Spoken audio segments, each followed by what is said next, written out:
Bismillahirrahmanirrahim. Assalamualaikum warahmatullahi wabarakatuh. Alhamdulillahilladzi qad akhrajana ta'ijal fikri li arbabil hijah. Ashhadu an la ilaha illallahul malikul huda. Wa ashhadu anna Muhammadan abduhu wa rasuluhu alladzi la yantiqu 'anil hawa in huwa illa wahyuyyuha. Allahumma shalli ala sayyidina Muhammadin nuril huda wa samsid duha wa badrid duja wa ala alihi wa ashabihi ahli tuqa wan najah. Amma ba'du, qala Allah Ta'ala fi kitabihil karim wa huwa asdaqul qailin. A'udzu billahi as-sami'il 'alim minasy syaithanir rajim. Bismillahirrahmanirrahim. Rabbi habli hukma wa alhiqni bis shalihin waj'al li lisana sidqin fil akhirin waj'alni min warasati jannatin na'im. Al-ayah sadaqallahul azim. Hadirin wal hadirat jamaah kuliah duha Masjid Pusdai yang saya cintai, saya hormati dan Allah muliakan. Sehat semuanya ibu-ibu? Siap mengikuti kajian? Sudah ada yang ngantuk belum? Yang lapar sudah? Kalau ada ibu-ibu yang ngantuk, nanti saya kasih pantun, mau? Kalau saya bilang pantun, ibu bilang apa? Cakep, coba dites.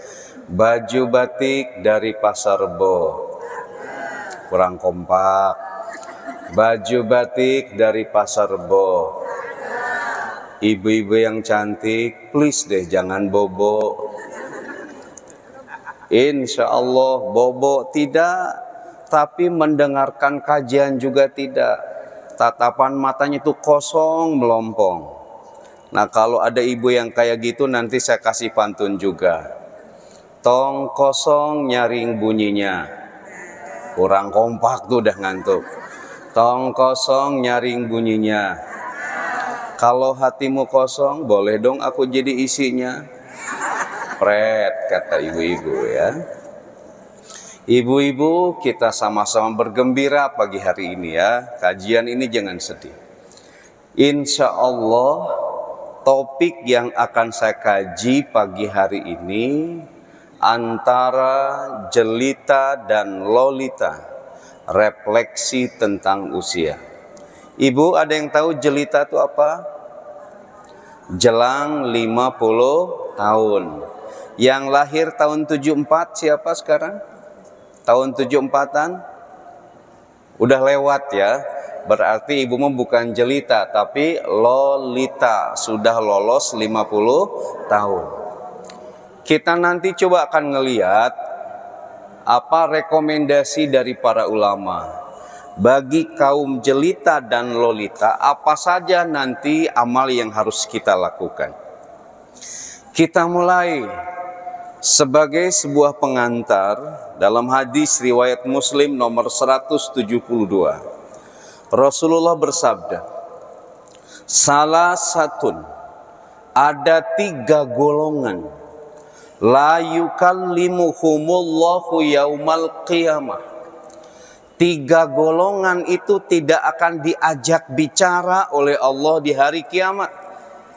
Yang kedua, wala yuzakkihim.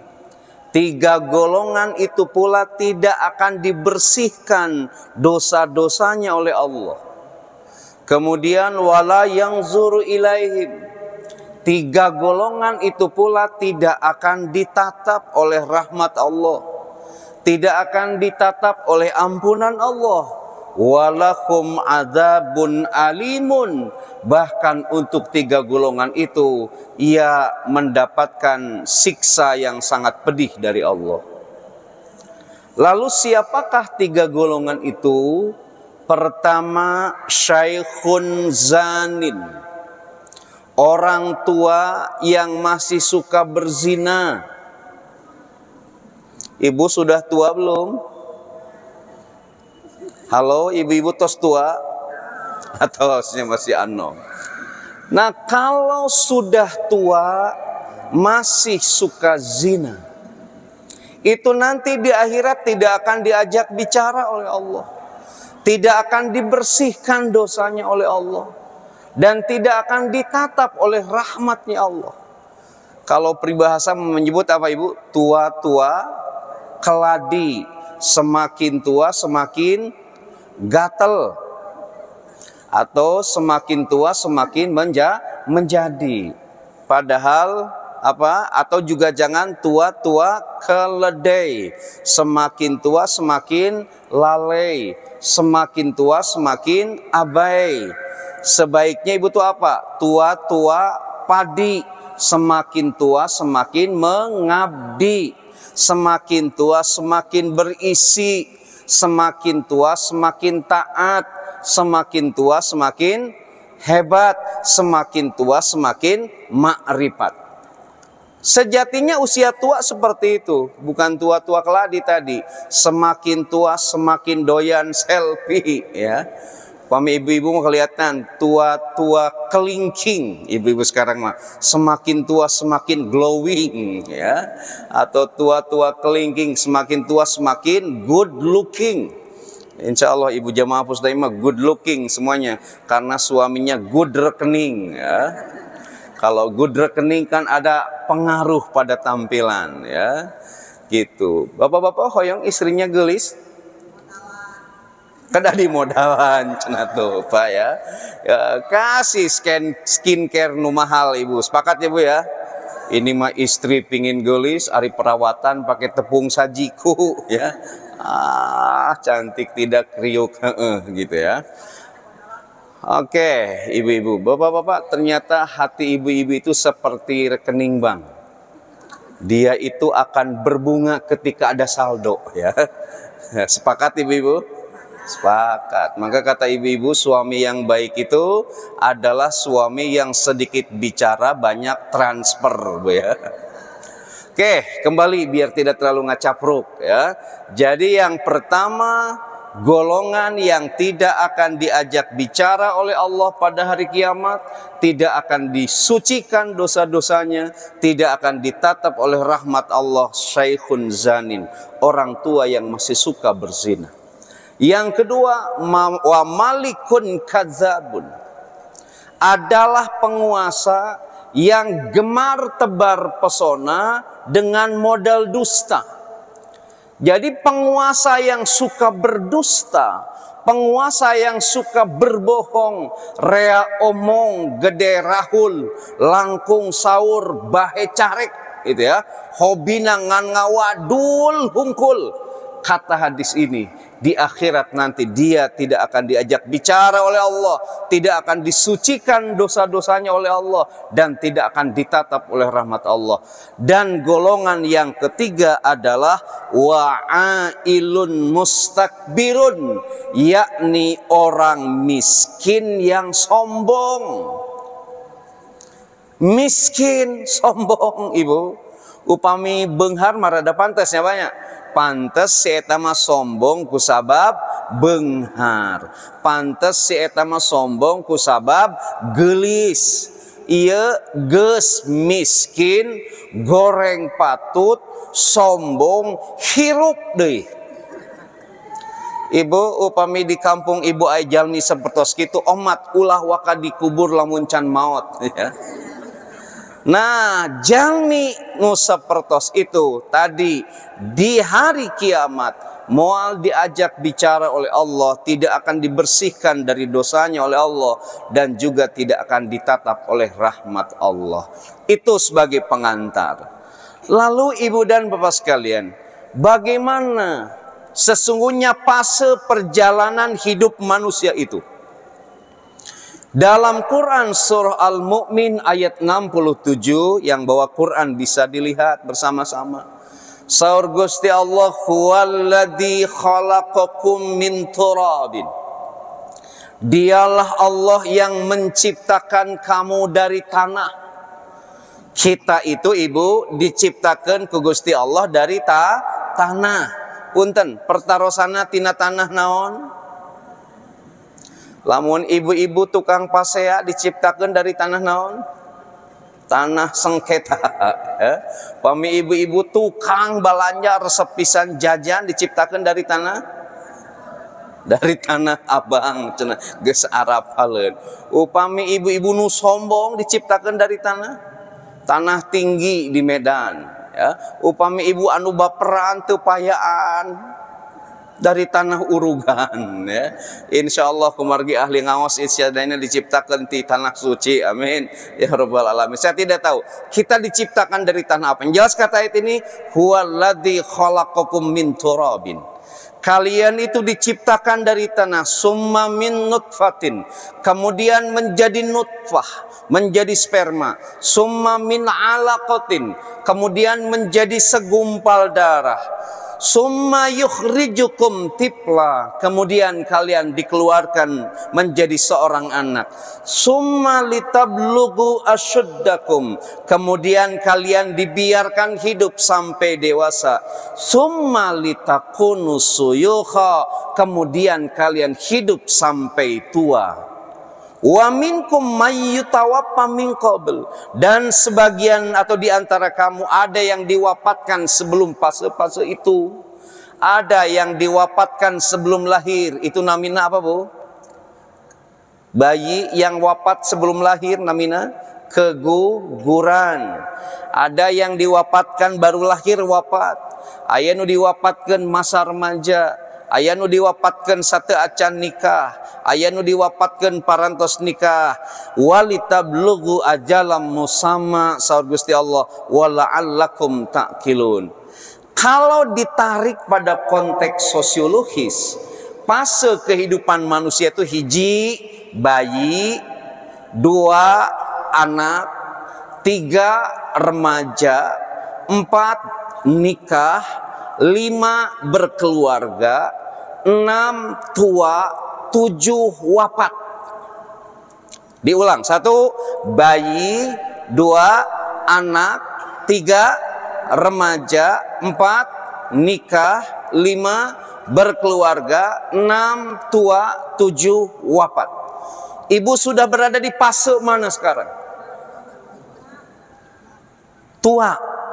Berarti sakadap deui mautnya.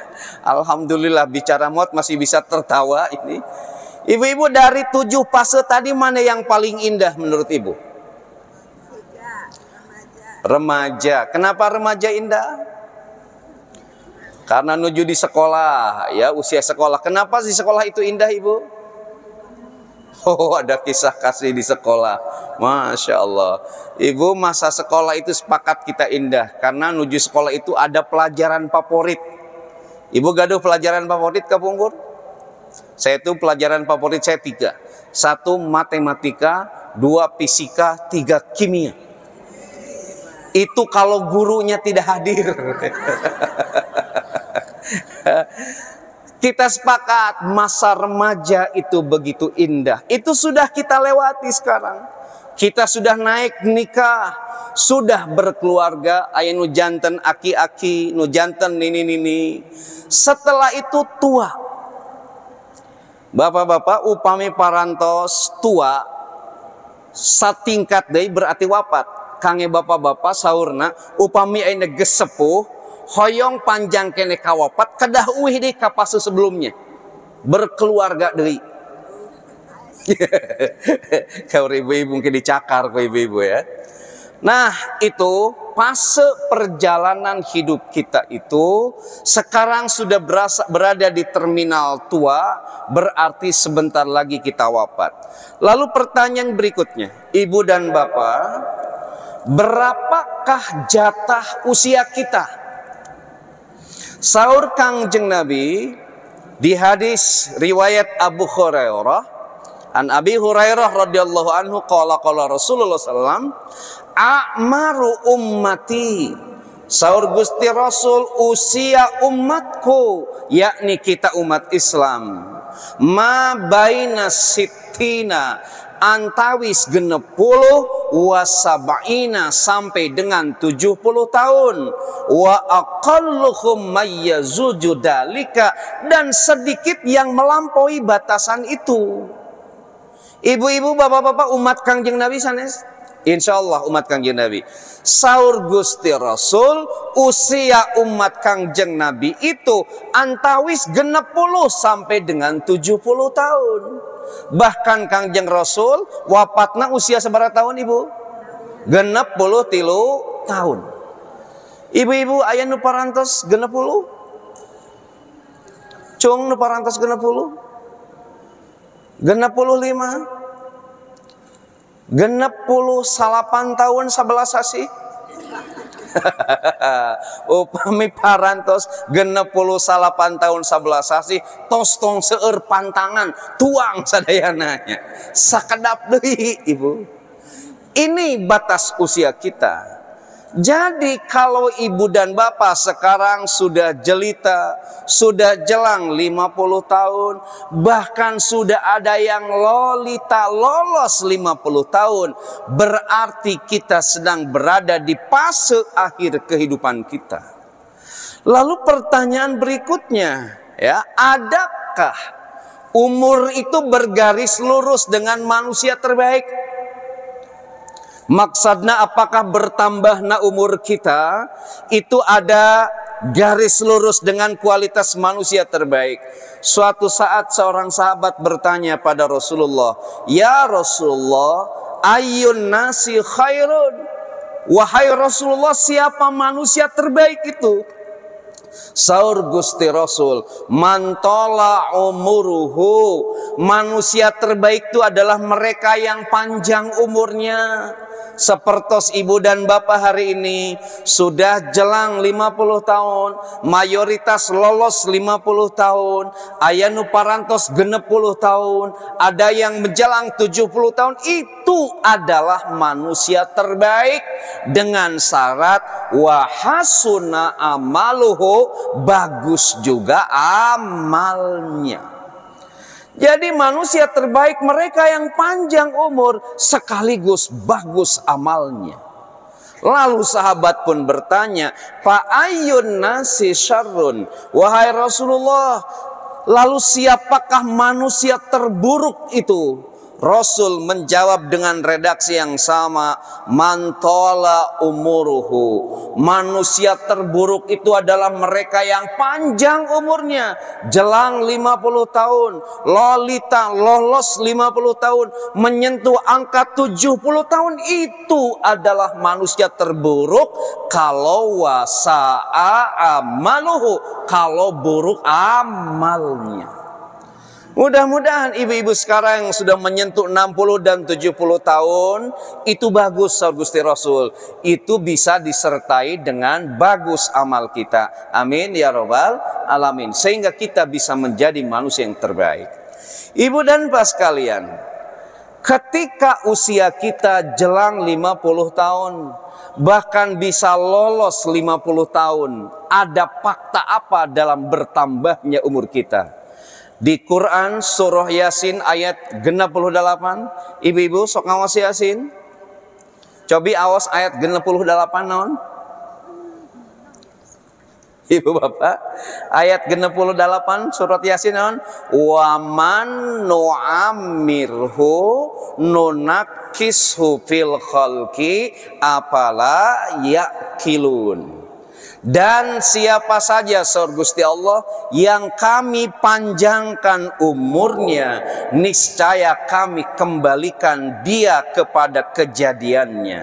Maka apakah mereka tidak berpikir? Saur Ibnu Katsir dan para pencinta tafsir lain, bahwa ketika seorang hamba bertambah usianya, semakin tua seorang hamba usianya, maka dia akan dikembalikan pada keadaan lemah, terutama fisiknya. Ibu, ketika ibu naik yuswa 60 tahun, apakah fisik ibu sami sareng 20 tahun kapungkur? Benten, ya. Gitu. Bahkan saya punya catatan lain di Quran surah An-Nisa ayat 4. Sahur Gusti Allah sanes surah An-Nisa surah Ar-Rum ayat 54. Allahul ladzi khalaqakum min dha'fin. Dan Allah itu menciptakan kalian dalam keadaan lemah. Punten ibu kapungkur, ketika ibu lahir kuat atau lemah? Pada saat lahir kuat atau lemah? Lemah. Apa yang ibu butuhkan ketika awal lahir? ASI. Apa ASI itu?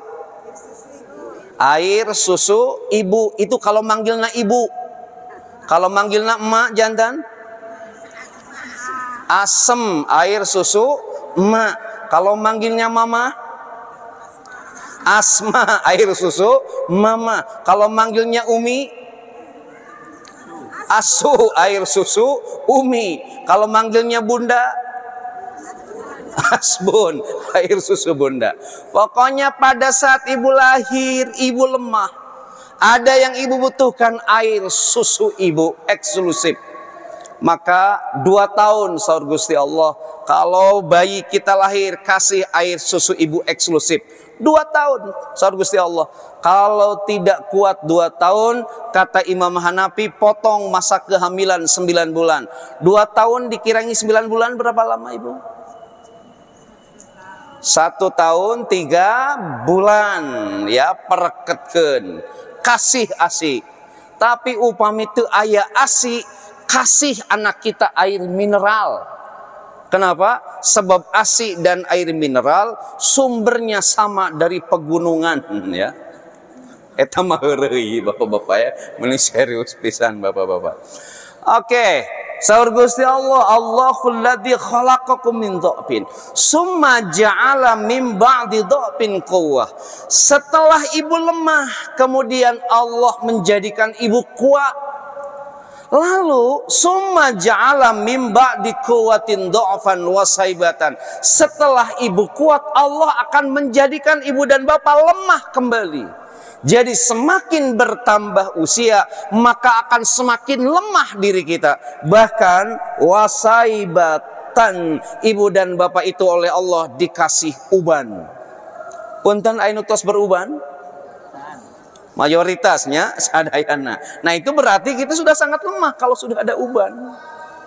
Bapak-bapak kapungkur aya nu rambutna gondrong, tos mulai ayeuna botak, gitu ya, mulai berkurang. Bahkan bapak bergabung di Gazibu, gabungan sirah butak. Ada yang menyebut juga Umar, untung masih ada rambutnya. Ada yang menyebut Bali, bagian atasnya licin, ya, atau serupi-rupi namina kumat gitu sepuh. Nah, ibu dan bapak sekalian, semakin bertambah usia, semakin lemah. Apa yang lemah? Bisa fisiknya, bisa juga psikisnya, bisa jasmaninya, bisa juga lemah ruhaninya. Punten aya bapak-bapak, koko tetengan kaitu kadia milarian kunci mobil. Di tehangan di mana kunci mobil, pas saparanto sajam karek emut mobil nageus dijual. Tanu seuri berarti pengalamannya. Masya Allah, tageus kolot kitu. Ibu-ibu, masya Allah, ujug-ujug aya bapak-bapak aki-aki ngagorok, bangsat, bangsat. Saur incuna bangsat naon aki, kasur aki leungit. Saur incuna ieu aya kasur aki sing horeng katutupan ku spray. Jadi semakin tua kita itu semakin lemah, ibu dan bapak sekalian. Maka punten rekomendasi dari para ulama, sebut saja Syekh Ibrahim Basuni, salah seorang ulama dari Syria. Nih, bagi kaum jelita yang sudah jelang 50 tahun, maka hidupnya jangan gagal fokus. Kalau ibu sudah jelang 40 tahun, fokus hidup kita untuk menghapus jejak dosa-dosa kita. Janten nu usiana sudah jelita jelang 50 tahun, hidup jangan gagal fokus, kata Syekh Ibrahim Basuni. Fokuslah untuk menghapus jejak dosa-dosa kita. Sementara bagi ibu yang sudah lolita, lolos 50 tahun, maka fokuslah hidup kita pada amaliyah yang bisa menguatkan ruhani. Apa amaliyah yang bisa menguatkan ruhani? Saur Syekh Ibrahim Basuni, dzikrul maut, ingat akan kematian. Jantan saya ulang, yang jelang 50 tahun, jangan gagal fokus. Fokuslah hidup kita untuk menghapus jejak dosa-dosa kita. Upami ibu sudah jelang 50 tahun atau lolos 50 tahun, maka fokus hidup kita menguatkan ruhani dengan berbagai macam amaliyahnya. Di antara amaliyah untuk menguatkan ruhani adalah dzikrul maut. Sekarang mari kita mulai. Bagi ibu-ibu yang jelang 50 tahun, ya. Cung, berapa orang yang lahir di bawah kira-kira tahun 74-an? Nah, 74 ya, berarti jelang 50 tahun. Bapak-bapak ada berapa orang yang lahir? Nampaknya sudah senior semua ya, ini sudah senior. Nah, bapak-bapak, bagi yang jelang 50 tahun, mari hidup kita untuk fokus menghapus jejak dosa kita. Pertanyaannya, bagaimana cara menghapus dosa kita? Saya ulang, bagi yang jelang 50 tahun, mari hidup kita fokus menghapus jejak dosa kita. Bagaimana cara menghapus jejak dosa kita? Pertama, kata para ulama, cara menghapus dosa kita adalah memperbaiki hati. Jadi bagi kita yang sudah jelang 50 tahun, mari hidup kita fokus memperbaiki hati. Dalam Quran surah Shaf ayat 5, Allah menegaskan, falamma zaghu azaghallahu qulubahum wallahu la yahdil qaumal fasikin. Saur Gusti Allah, maka tatkala mereka berpaling dari kebenaran, maka Allah akan memalingkan hati mereka. Kata para pencinta tafsir, ketika hati kita berpaling dari Allah, hati kita berpaling dari Rasulullah, hati kita berpaling dari Al-Quran, hati kita berpaling dari Islam, sejauh itu pula hati kita tidak akan punya kekuatan untuk menghapus dosa-dosa kita. Jadi sejauh hati kita masih bangor, sejauh hati kita masih liar, sejauh hati kita itu masih badar, maka sejauh itu pula hati kita tidak akan punya kekuatan untuk menghapus dosa-dosa kita. Maka fokus kalau sudah jelang 40-50 tahun, fokuslah kita memperbaiki hati kita. Hadapkan hati kita pada Allah, hadapkan hati kita pada Rasulullah, hadapkan hati kita pada Al-Quran, hadapkan hati kita pada Islam. Supaya apa? Supaya hati kita punya inner energy, supaya hati kita punya inner power. Kan sahur Gusti Rasul, ala wa inna fil jasadi mudghah idza salahat salahal jasadu kullu wa idza fasadat fasadal jasadu kullu ala wahyal qalb.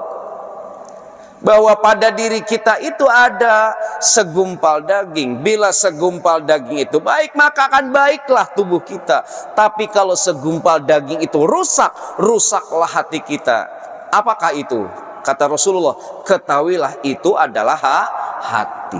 Jadi yang pertama ibu-ibu, untuk menghapus jejak dosa kita itu pertama perbaiki hati. Hadapkan hati kita ka Gusti Allah. Ji, masih fokus ibu-ibu? Tos aya nunutan? Biasana upami pangaosana nunutan eta biasana sok salah doa. Pan konon katanya ayah aki-aki sareng nini-nini reka pangaosan. Cek si nini aki ke pengajian yuk. Cek si aki, nenek kamu cantik deh.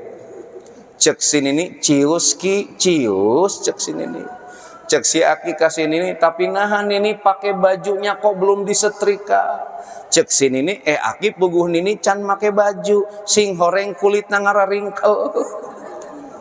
Cek si nini, aki atuh ngadua heula menang ilmu nu manfaat. Cek si aki tuturkeun aing, bismillahirrahmanirrahim, bismika Allahumma ahya wa bismika amut. Kusabab doa dibacana doa rek hees, maka pasumping ka pangaosanana sanes ngupingkeun pangaosan, tapi saur santri manasrif dah daro yudah diru dah diran. Sugante kupu-kupu muntir sing horeng sirama-rama. Sugante tunggul teh mikir sing horeng ngacai ngadahdir kana calana berjajar we pulau-pulau. Pas ditaros teh nini kumaha pangaosan teh. Alhamdulillah nyerep dadadirnya. Mangga bili ibu tunuh bobo teh sawios. Mudah-mudahan tausiah simkuring jadi musik penghantar tidur ibu dan bapak sekalian. Oke, itu nu kahiji perbaiki hati. Punten ibu izin heula. Bismillahirrahmanirrahim. Yang kedua, di antara langkah menghapus dosa kita dalam petunjuk Quran surah Ali Imran ayat 135. Walladzina idza fa'alu fahishatan aw dhalamu anfusahum. Saur ayat ini, bila suatu saat kita terjebak mengerjakan fahisyah, dosa yang sangat keji.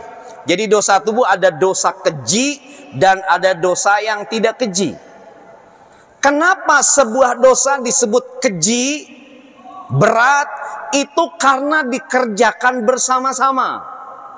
Jadi kalau ada dosa yang dikerjakan bersama-sama, itu namanya dosa yang keji.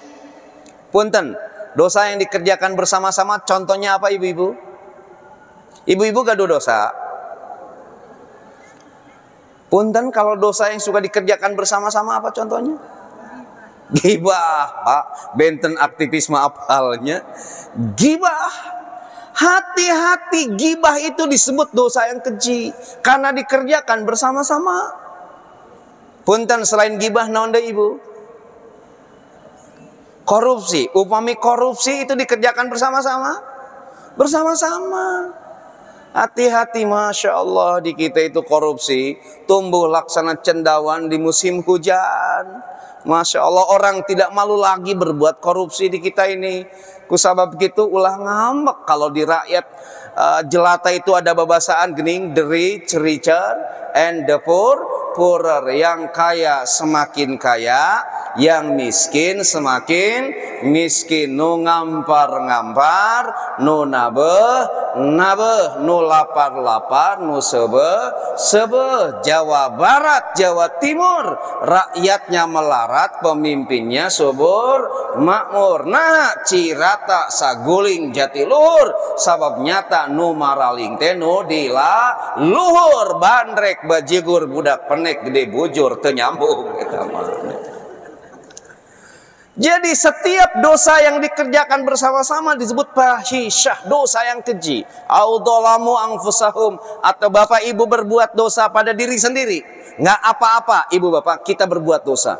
Karena kita itu manusia bukan malaikat, nggak apa-apa. Yang jadi apa-apa kalau kita berbuat dosa disusul dengan dosa yang lain. Nah, bagaimana cara menghapus dosa, jejak dosa-dosa kita? Kata Ali Imran ayat 135 ini, pertama, zakarullah, sing seueur dikir ka Gusti Allah. Jantan kalau usia kita sudah jelang 50 tahun, fokuslah menghapus jejak dosa-dosa kita dengan seueur dikir ka Gusti Allah. Berikutnya fastaghfaru, susul dikir itu dengan banyak istighfar. Ibu sabaraha kali sadinten sawengi ngos istighfar? Sebanyak-banyaknya. Ya, ibu marajen istighfar salah. Astagfirullahaladzim, karek di sholat lohor geus asar deui saur ibunya. Da asarna ini macam tilu kirang ya. Ibu-ibu sekalian, susul dengan istighfar, walam yusirru alama fa'alu, hadirkan motivasi dalam diri untuk tidak mengulangi dosa-dosa kita yang pernah kita kerjakan. Jadi kembali, yang pertama tadi, hapus jejak dosa kita dengan memperbaiki hati.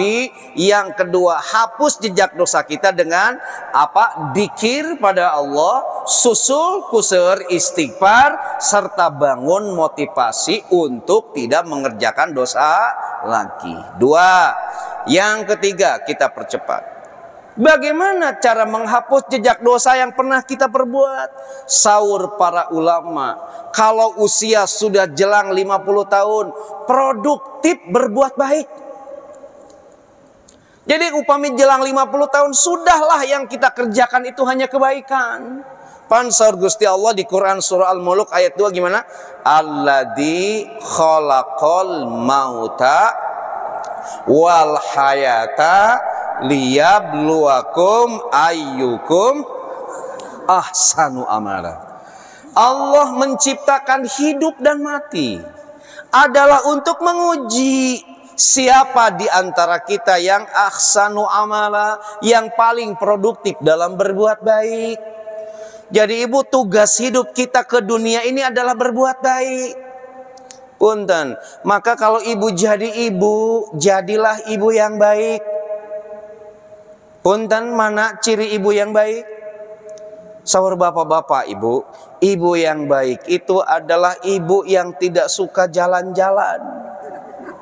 Menjedok gue ibu-ibu mah. Kenapa? Sebab sorga itu di bawah telapak kaki ibu. Kalau ibu banyak jalan-jalan, khawatir kaki ibu keseleo. Kalau kaki ibu keseleo, nanti tidak ada sorga bagi anak-anaknya. Maka ibu yang baik, sekali lagi kata bapak-bapak, menjedok saja di rumah ya. Karena sorga itu di bawah telapak kaki ibu. Kalau sorganya istri di mana ibu? Di bawah telapak kaki suami. Makanya kalau suami ibu nendang, ibu jangan ngelek, sebab itu tendangan dari sorga. Ulah pak etama namina KDRT. Ibu-ibu kamari saha seleb gening nurame kasus KDRT teh saha? Oh, apal ibu-ibunya, Lesti Kejora. Ibu belajar dari kasus Lesti Kejora, kalau jadi istri jangan terlalu langsing, nanti mudah dibanting ya. Kada bulet jadi ibu-ibu mah, mekiat di smackdown ku suami nanya. Oke, ibu jadilah kalau jadi ibu-ibu yang baik. Kalau jadi istri, jadilah istri yang baik. Mana istri yang baik tuh, yang selalu senyumnya manis pada suami.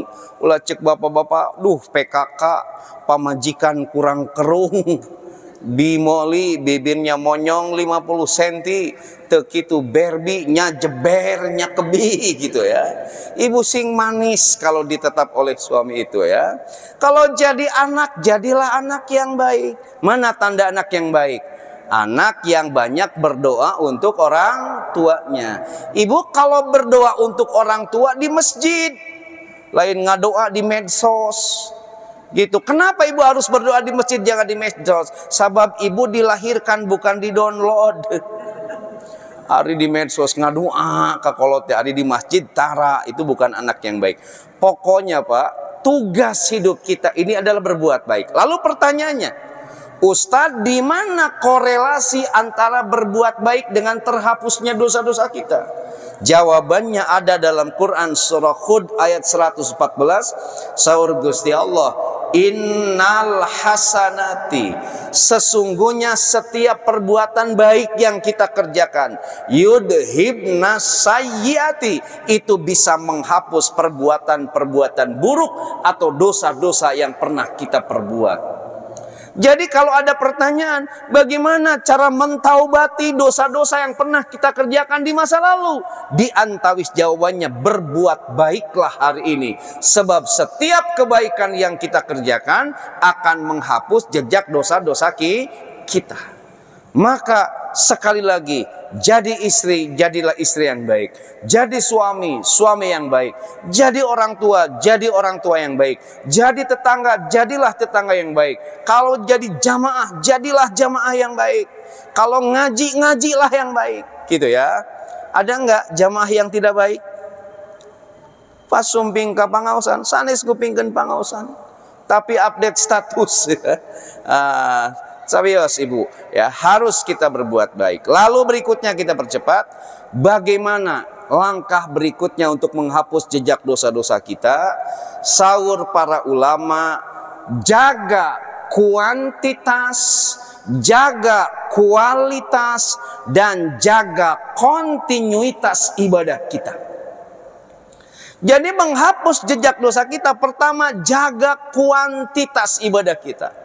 Kuantitas itu apa Pak? Jumlahnya. Kuantitas itu kan setiap ibadah pasti ada yang fardu dan pasti ada yang sunnah. Kalau ingin terhapus jejak dosa kita, sejatinya sholat yang kita kerjakan bukan hanya yang fardu, yang sunnah juga harus kita kerjakan. Kalau dosa ingin terhapus, saum jangan hanya yang fardu, saum yang sunnah juga kita kerjakan. Jaga kuantitasnya, sebab ternyata banyak disaurkan dalam beberapa hadis. Bukan beberapa, dalam banyak hadis. Bahwa ketika kita menjaga amaliyah sunnah dalam ibadah kita, itu bisa menghapus banyak dosa yang kita perbuat. Contoh kasus, satu hadis saja. Ketika ibu dalam keadaan berwudu, lalu berjalan menuju majelis ilmu seperti sekarang, langkah kaki kanan dicatat satu kebaikan dan langkah kaki kiri dihapus dosa-dosa kita. Berarti semakin banyak melangkah pada tempat yang baik, akan semakin banyak kebaikan. Dengan begitu otomatis akan semakin dihapus dosa kita. Mudah-mudahan ibu-ibu sumping kapusda ini dihapus jejak dosanya dan ditambah pahalanya Gusti Allah. Amin ya rabbal alamin. Satu, kuantitas. Yang kedua, yang harus kita jaga dari ibadah kita agar terhapus jejak dosa-dosa kita, ibu, bukan hanya kuantitas tetapi kualitasnya. Ibadah kita tuh harus berkualitas. Kenapa harus berkualitas? Sebab Allah sudah ngasih segalanya yang berkualitas pada kita. Punten berarti maros. Ibu-ibu gaduh suami ente. Punten. Suami ibu berkualitas ente. Aduh Pak, karunya teu kadenger suara nanya. Jika nuna langsa, ibu-ibu suamina berkualitas ente. Bapak-bapak gaduh bojo ente Pak? Gaduh, bodohnya berkualitas? Wah, berkualitas. Bapak-bapak mau semangat ya. Bapak anugerah ibu kenging musibah ya. Bapak dan ibu, saya yakin dari tatapan ibu-ibu yang hadir pada pagi hari ini, ibu dan bapak adalah orang yang berkualitas. Allah sudah ngasih kehidupan pada ibu yang berkualitas. Ibu dan bapak diberi pasangan hidup yang berkualitas, hidup di kota Bandung yang penuh dengan kualitas. Lalu pertanyaannya, sudahkah kita mempersembahkan ibadah kita yang berkualitas untuk Allah? Pak, dalam persembahan ibadah kita yang berkualitas pada Allah, maka berbanding lurus saat itu dengan terhapusnya jejak dosa-dosa kita. Semakin berkualitas ibu dan bapak dalam sholat, maka akan semakin terhapus jejak dosa-dosa kita. Semakin berkualitas ibu dalam menjaga sholat, akan semakin terhapus jejak kesalahan kita di masa lalu. Semakin berkualitas ibu dan bapak menjaga saumnya, maka akan semakin terhapus jejak-jejak dosa yang kita lakukan di masa lalu. Oke, jadi yang keberapa tadi tuh? Yang keempat ya, jaga kuantitas ibadah kita. Yang kedua, jaga kualitas ibadah kita. Dan yang ketiga, jaga kontinuitas. Apa kontinuitas itu? Istiqomahnya. Semakin istiqomah ibu dan bapak dalam beribadah, akan semakin terbangun energi untuk terhapus dosa-dosa kita. Maka yang termahal dari ibadah itu adalah istiqomah. istiqomah. Oke, jadi jaga kuantitas, jaga kualitas, dan jaga kontinuitas ibadah kita, maka berbarengan dengan itu jejak dosa kita akan terhapus oleh Allah. Berikutnya, ibu dan bapak sekalian, bagaimana cara menghapus jejak dosa kita? Jadi bagi mereka yang kaum jelita jelang 50 tahun, jangan gagal fokus dalam hidup ini, fokuslah untuk menghapus dosa. Yang kelima, cara menghapus jejak dosa kita itu adalah bertemanlah dengan orang-orang baik. Jadi kalau sudah jelang 50 tahun, sudah kita berteman itu dengan orang-orang baik. Kalau masih ada teman kita yang nakal, mulai kita tinggalkan. Bapak dan Ibu, dalam Quran surah Al-Kahfi ayat 28, Allah tuh berfirman, "Wasbir nafsaka ma'alladina yad'una rabbahum." Bersabarlah kalian untuk berteman dengan orang-orang yad'una rabbahum, yang senantiasa berdoa kepada Tuhannya, bil ghadawati wal asiyyi, baik di pagi hari maupun di sore hari, yuriduna wajha, karena mereka mengharapkan keriduan dari Allah. Kemudian kita percepat saja, wala tuti man aghfalna qalbahu an dzikrina, dan janganlah kalian berteman dengan orang-orang yang hatinya lalai dari dzikir ka Gusti Allah, wattaba'a hawahu, dan janganlah berteman dengan orang-orang yang mengikuti hawa nafsunya. Kenapa? Wa kana amruhu furuta, sebab kalau ibu dan bapak berteman dengan orang-orang yang suka ngikuti hawa nafsunya, berteman dengan orang-orang yang melupakan Allah, maka itu akan membimbing kita amruhu furuta, senantiasa melampaui batas. Bukankah setiap dosa itu dilakukan oleh orang-orang yang melampaui batas?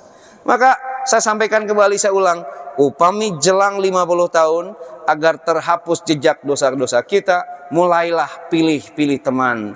Mana Bapak, upami masih kene kapungkur berteman dengan teman SMP, SMA di grup PA teh geuning, nusok ngirim gambar teu pararuguhnya ka Bapak, ka Ibu, udah Bu, mulai tinggalkan.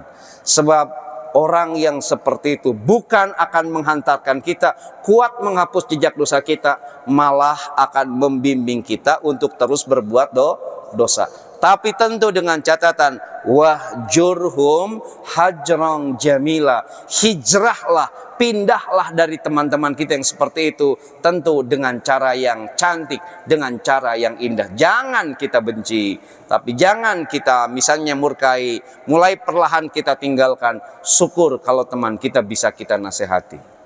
Lalu berikutnya yang ke berapa ya? Yang keenam, ibu dan bapak sekalian, lakukanlah yang tadi itu. Pertama kan cara menghapus jejak dosa itu memperbaiki hati.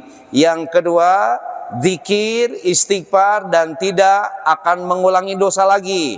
Yang ketiga, produktif berbuat baik. Yang keempat, jaga kuantitas, kualitas, dan kontinuitas ibadah.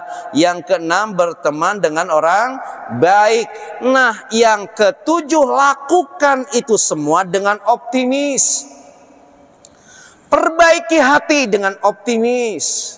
Kemudian yang kedua, zikir, istighfar, ada motivasi, tidak mengulangi dosa, lakukan dengan optimis. Produktif berbuat baik, lakukan dengan optimis, dan seterusnya. Di Quran surah Az-Zumar ayat 53 Allah berfirman, indah sekali menurut saya. Qul ya ibadiyalladzina asrafu ala anfusihim. Perhatikan kalimatnya, kata Allah, katakanlah hamba-hambaku yang melampaui batas. Allah tidak menyebut kita dengan dosa yang kita lakukan. Misalnya gini, saur Gusti Allah, wahai istri-istri nu pagaweanana cerewet kasalaki. Henteu. Wahai suami-suami nu gawena ka pamajikan teh ari nitah ngagas ari mere ngerem. Teu demikian. Allah tidak menyebut kita wahai para koruptor, wahai ahli-ahli maksiat, wahai orang-orang durjana. Tidak, Allah tidak memanggil kita demikian. Tapi begitu indah. Ya ibadiyalladzina asrafu ala anfusihim. Wahai hamba-hambaku yang senantiasa melampaui batas. Gimana sahur Gusti Allah? La taqnatu mir rahmatillah. Janganlah kalian putus asa dari rahmat Allah. Kenapa? Innallaha yaghfirud dzunuba jami'a. Karena Allah akan mengampuni seluruh dosa kita. Jadi kaum jelita jelang 50 tahun, fokuslah hidup kita untuk menghapus jejak dosa-dosa kita. Dan langkah-langkah tadi lakukanlah dengan penuh optimis bahwa Allah akan mengampuni seluruh dosa kita sejauh kita ongoing proses untuk mendekati Allah. Satu itu ya. Jadi bagi kaum jelita jelang 50 tahun, fokuslah hidup ini menghapus jejak dosa. Satu lagi kaum lolita. Ibu-ibu teras gentong. Masih fokus ibu-ibu? Masih fokus. Ainu cangkel. Mangga nangunyar teu sawios da tempatna lega ya. Bapak-bapak kelihatan masih kiat bapak-bapak mah ya. Masih anom bapak-bapak. Lanjut, satu topik lagi. Nah sekarang tadi kata saya Ibrahim Basuni, bagi kaum yang lolita sudah lolos 50 tahun. Ada yang 60 tahun usianya, ada yang 65. Tadi menyampaikan ada yang menyentuh angka 70 tahun. Apa fokus dari hidup kita? Karena kita dikembalikan pada keadaan lemah. Kalau sudah lolos 50 tahun, marilah beramal yang bisa menguatkan ruhani. Di antara amalia yang bisa menguatkan ruhani adalah dzikrul maut, ingat akan kematian. Kenapa harus ingat akan kematian? Di Quran surah Al-Imran 185 Allah berfirman, kullu nafsin dha'iqatul maut. Saur Gusti Allah, setiap yang bernyawa pasti akan merasakan kematian. Setiap yang bernyawa pasti akan merasakan kematian. Ibu, ternyata kata ayat ini, kematian itu ada rasanya. Ibu, gimana rasanya kematian itu? Dacan uninga, ya. Apakah ada kaitannya dengan rasa stroberi atau rasa yang ada di antara kita? Ada rasanya. Mana jawaban tentang rasa kematian itu? Di Quran surah An-Naji'at ayat 1 dan 2 Allah berfirman, wan nazi'ati gharqa. Saur Gusti Allah, demi malaikat-malaikat yang mencabut nyawa dengan keras. Jadi ada orang yang nyawanya dicabut oleh malaikat begitu sangat keras, hingga sakaratul mautnya menjadi momentum yang menakutkan. Ada yang menjerit, ada yang meronta, ngajerit maratan langit, ngoceak maratan jagat ketika dicabut nyawanya itu. Jadi ada yang malaikat mencabut nyawa itu dengan sangat keras. Berikutnya, wan nasyiltati nashta, dan demi malaikat yang mencabut nyawa dengan lemah lembut. Jadi ada orang yang dicabut nyawanya itu dengan lemah lembut hingga rasa kematiannya begitu indah. Sakaratul maut yang menjadi momentum yang terlalu indah bagi dia. Punten ibu-ibu badai tumaras. Ibu badai dicabut nyawanya nu mana? Nu keras nu lemah lembut. Masih galak ke suami. Sejauh masih galak sama suami, jangan harap dicabut nyawanya dengan lemah lembut ya. Nah, ibu itu begini, akan tiba pada suatu masa di mana setiap manusia akan dilamar oleh malaikat maut, dinikahkan dengan kematian, serta bercerai dengan indahnya kehidupan dunia. Ibu-ibu kan sekarang kita lagi kajian ya, kenikmatan dunia itu nyata dan akhirat baru cerita. Nanti akhirat itu nyata, kajian itu tinggal cerita. Maka saudara Ibrahim Basuni, bersyukurlah hamba-hamba Allah yang ketika di akhiratnya nanti banyak cerita tentang amal-amal kebaikannya. Masya Allah, nanti di akhirat ibu bercerita setiap hari Minggu berangkat ke Pusdai untuk kuliah duha, kemudian setiap hari ini rutinan di masjid mana. Mereka yang bahagia di akhirat nanti adalah mereka yang banyak cerita-cerita tentang amaliannya ketika di dunia. Maka ibu-ibu, sebelum ajal menjemput, menurut saya manfaatkan waktu kita terus untuk berbuat baik, terus untuk menabung amal kebaikan kita. Jadi zikrul maut adalah amaliyah bagi kita yang sudah lolos 50 tahun. Lalu berikutnya, bila nanti ajal menjemput, ibu, tidak ada satupun kekuatan yang bisa menolak. Sahur Gusti Allah di An-Nisa ayat 78, ainama takunu, di mana saja kamu berada, yudrikukumul mautu, ketika kematian menjemputmu, walau kuntum fi burujin musayyadah, kendati pun kalian bersembunyi di benteng yang tinggi dan kokoh. Jadi ketika malaikat maut menjemput kita, ibu tidak bisa berbohong dengan bersembunyi dimanapun. Benten ketika ibu ditagih hutang, ibu bisa nyumput ente, tiasa nyumput. Di mana nyumput? Lamun mual kayong kapendak kudu gaduh nagih hutang. Ibu ditagih hutang, alim mayar hutang, ibu rek nyumput. Di mana tempat nyumput nu moal kapanggih, ibu-ibu? Halo, ibu-ibu, saya bertanya bukan nyuruh merenung. Di mana itu? Jawabannya adalah di balik batu. Karena ada peribahasa, ada udang di balik batu, ada utang di balik batu. Aman kalau nyumput di sana. Ibu dan bapak sekalian, jadi ketika ajal menjemput kita, kita tidak bisa bersembunyi meskipun kita bersembunyi di benteng yang tinggi dan kokoh. Lalu berikutnya kita percepat, ibu-ibu, karena sampai jam 10 katanya. Ini saya minta waktu 5 menit lagi. Ada beberapa hal lagi yang harus saya sampaikan. Ibu-ibu, ketika ibu sudah diumumkan tentang wafatnya ibu-ibu, ada yang di toa masjid, inna lillahi wa inna ilaihi rajiun. Nih, ketika ibu dihantarkan ke liang lahat, yatba'ul mayyitat salah satun, yang mengikuti mayit sampai ke liang kubur itu ada 3, ibu. Ibu maut nanti, nu ngajajabkan ibu ka kuburan tu ayat 3. Payarji usnani, yang 2 akan kembali, wayabko ma'ahu wahidan, yang 1 tetap akan menemani ibu. Yatba'uhu, yang akan menghantarkan kita ke liang lahat itu siapa? 1, ahluhu, keluarga kita. Yang kedua, wa maluhu, harta kita.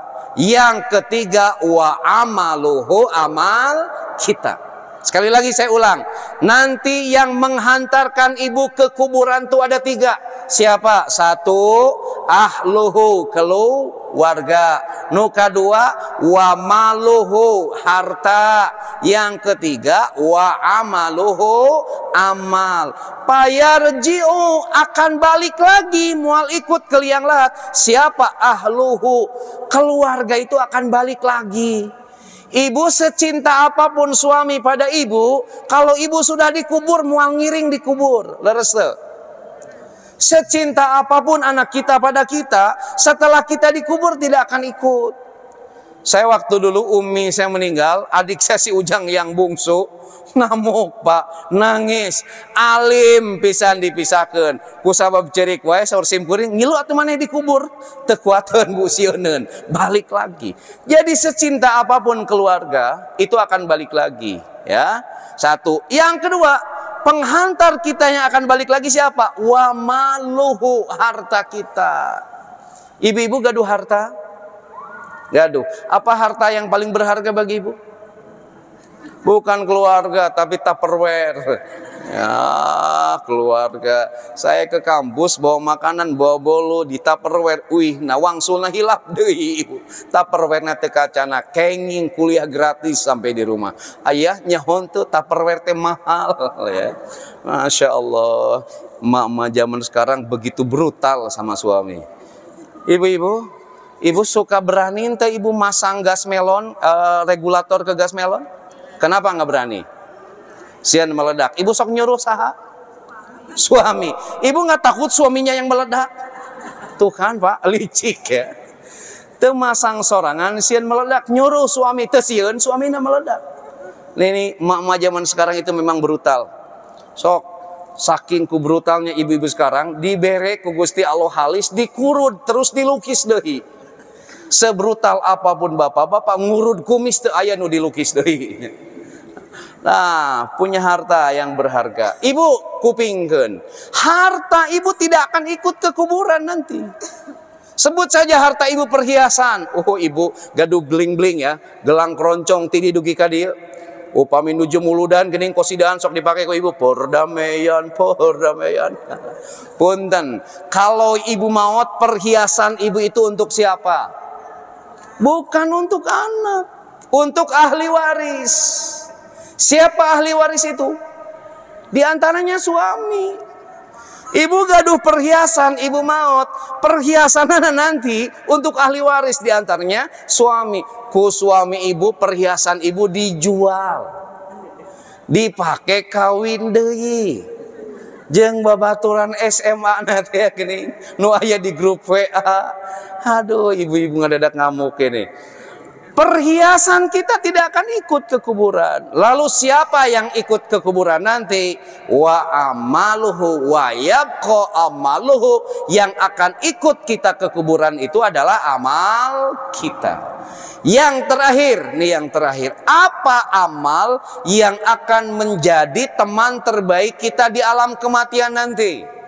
Maka bagi kalangan yang sudah lolos 50 tahun, kupingkeun, saur saya Ibrahim Basuni ada quote begini, jangan mati-matian mengejar sesuatu yang tidak bisa kita bawa mati, tapi mari mati-matian mengejar sesuatu yang bisa kita bawa mati.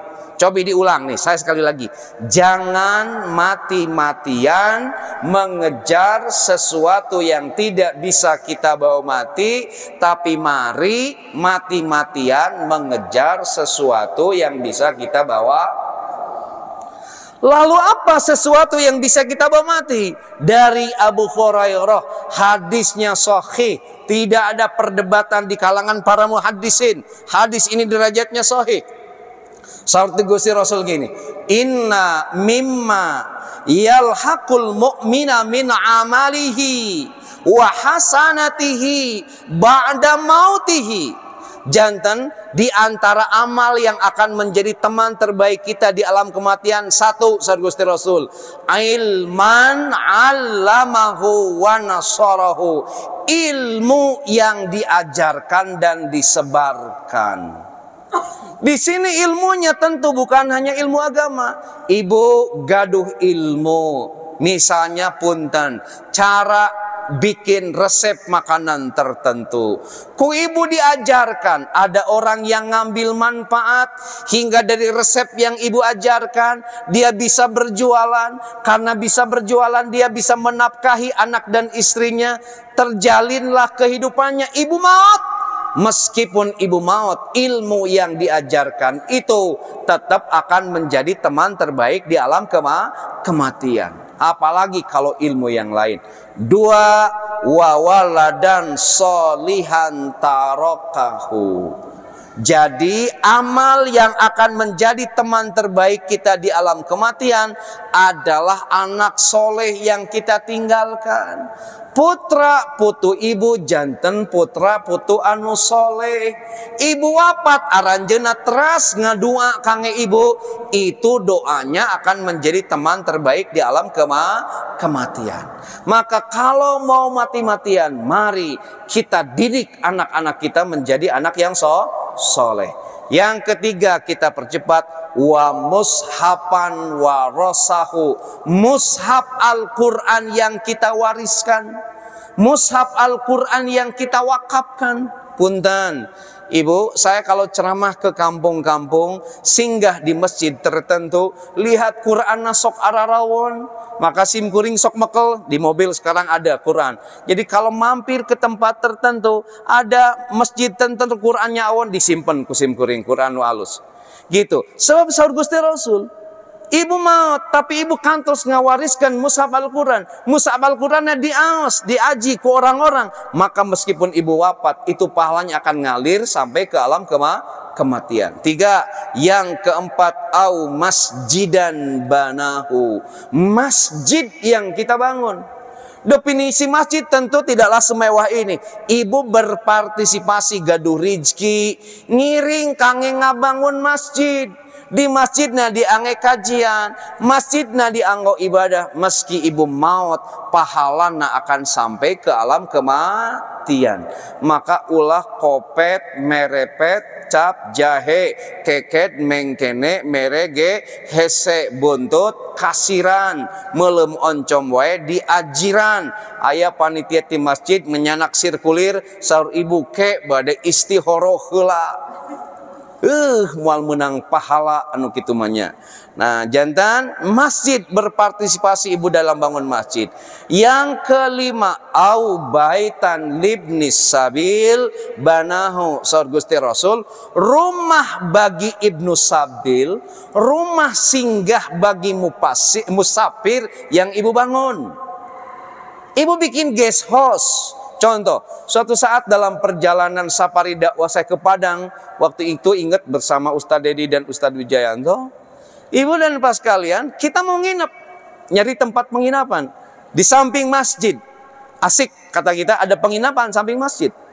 Lalu kata DKM, pada saat kita bertanya berapa kita harus bayar, DKM itu menggratiskan Ustadz, rumah ini sengaja dibangun bagi mereka yang sedang bersafir, tidak mendapat tempat tinggal, bisa singgah di rumah ini. Bapak dan Ibu sekalian, ini diinspirasi oleh hadis ini. Maka tentunya kita pada waktu itu jadi ngasihnya lebih besar daripada kita nginep di hotel.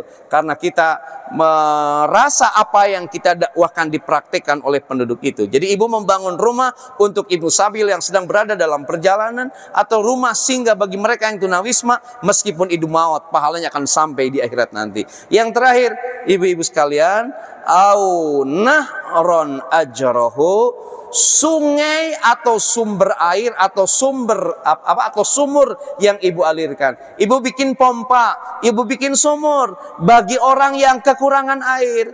Airnya dipakai untuk ibadah, airnya dipakai untuk makan dan minum. Meski ibu maut, pahalanya akan sampai di alam kematian. Berikutnya yang terakhir, sodakoh yang ibu keluarkan dari harta ibu. Jadi bila kita mau mati-matian, maka mari kita mati-matian mengejar sesuatu yang bisa menjadi teman di alam kematian. Apa saja teman kita di alam kematian? 1, ilmu yang kita amalkan. 2, anak yang soleh yang kita tinggalkan. 3, mushaf Al-Quran yang kita wariskan. 4, kita partisipasi membangun masjid. 5, kita membangun rumah singgah bagi ibnu sabil. Yang kelima, kita bikin sumur bagi yang membutuhkan. Dan yang keenam, kita sedekah dari harta yang kita miliki. Ibu dan bapak, mohon maaf lewat 10 menit dari jam 10 yang ditentukan oleh Pusdai. Agak lewat 10 menit, mohon maaf. Mangga kalau ada pertanyaan atau hal yang bisa kita diskusikan bersama-sama. Mudah-mudahan tidak ada. Karena tos para raid para rahang bujur ti kait kana tihang. Mangga ibu, ada atau tidak ada? Malu bertanya sesat di kamar? Oh, nampaknya tidak ada ya. Kalau ada pertanyaan nanti kita bisa ngobrol setelah acara ini. Ibu dan Bapak, mari kita sama-sama berdoa pada Allah Subhanahu wa taala. Pertama, mudah-mudahan kita yang hadir di tempat ini dihidupkan dan diwafatkan oleh Allah dalam keadaan iman dan Islam. Bila saatnya nanti ajal menjemput kita, mudah-mudahan kita wafat dalam keadaan husnul khotimah. Anak dan cucu kita mudah-mudahan oleh Allah dijadikan anak dan cucu yang tinggi derajatnya di dunia wal akhirah.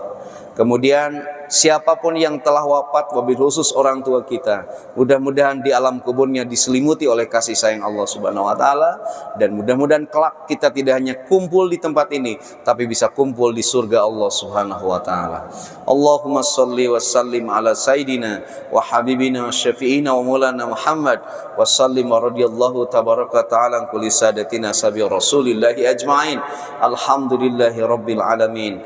Hamdan yuafini نعمه ويكافئ مجيده يا ربنا لك الحمد إنك أنت السميع الدعاء اللهم صل على نور الأنوار وسر الأسرار وترياك الأغيار ومفتاح باب اليسار سيدنا ومولانا محمد المختار وآل الأطهار وأصحاب الأخيار أددان آمين الله وإبطاله اللهم اغفر لنا ذنوبنا ولوالدينا وارحمهم كما ربونا صغارا اللهم تب علينا قبل الموت وارحمنا عند الموت ولا تعذبنا بعد الموت يا خالق الموت ويا سامع الصوت اخفضنا من الآفات والآهات والعقوبات برحمتك يا أرحم الراحمين اللهم اختم لنا بحسن الخاتمة ولا تختم علينا بسوء الخاتمة ربنا أتمم